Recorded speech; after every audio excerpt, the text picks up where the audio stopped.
Júlio César Mendes. Profissionalmente, foi professor da Escola P. Maria Alice Alves Pereira, Rede Pública Estadual. Ele, formado em Licenciatura de Matemática pela Unital. Caiçara, nascida em Caraguatatuba em 4 de março de 1962, com apenas 2 dias de vida, veio morar em Ubatuba. Compositor, autor de sambas de enredo, marchinhas carnavalescas, músicas raiz com CDs como Caiçarano e o Alto de Boi de Conchas.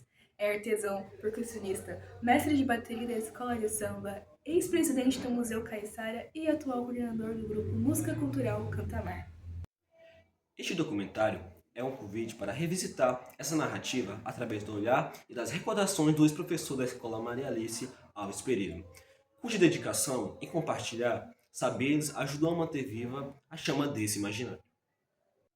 Nas memórias que ecoam pelas ruas e pelos cantos da cidade, ainda vive uma das histórias mais fascinantes do nosso folclore, a lenda do boi de Conchas.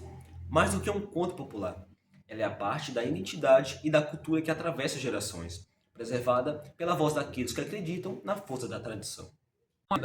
Vou contar para vocês a lenda do boi de Conchas. Antigamente, nós tínhamos aqui em Ubatuba uma cultura, né, que vinha lá de São Luís do Paraitinga, Catuçaba, daquela região, os tropeiros que vinham vender mercadorias aqui ou faziam um intercâmbio comercial, né, trocavam mercadorias.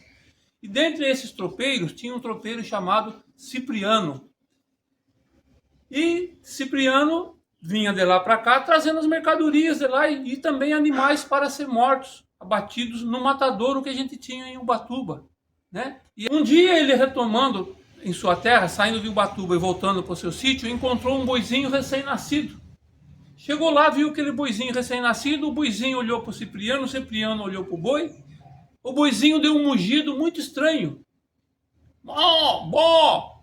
Que Cipriano comparou aquele mugido com o som de um ratambufe. Então ele batizou o boizinho com o nome de ratambufe. E todos os bois que nasciam lá, os animais, ele falava: olha, boizinho, vou levar você para conhecer o mar. Conversa para boi dormir, porque assim que o boi estava em ponto de corte, ele descia com o boi para ser morto no matadouro. Mas aquele boizinho em especial, ele criou aquela vontade, aquela ideia, aquela imaginação de conhecer o mar. Ele ficou fascinado com o mar. Ele então cresceu, a tropa se reuniu e desceram aquele boi para o matadouro para ser morto.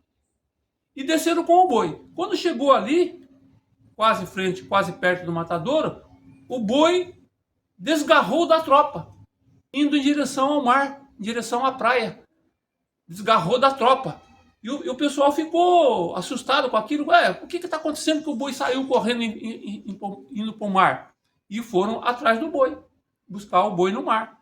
Chegou lá, o boi estava assim, como se tivesse ajoelhado, lambendo aquela água salgada, e como se tivesse ouvindo o som de uma sereia, um canto de Iemanjá. O boi estava alucinado com aquela imensidão de água, e foi entrando no mar, o boi entrou no mar, e sumiu no mar. Não se ouviu o berro, depois não se acharam o couro do boi, nem o chifre, nada do boi. O boi sumiu no mar. Que fim levou o boi do Cipriano? Vovô viu que era um boi que estava saindo do mar.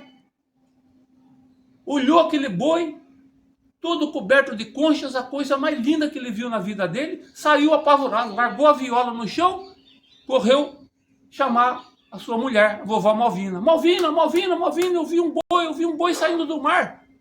Então passou a ter uma lenda que todo pescador, todas as pessoas que tocam uma música, tocam um violão, um instrumento ou canta na beira do mar, o boi de Conchas aparece. Essa é a lenda do boi de Conchas.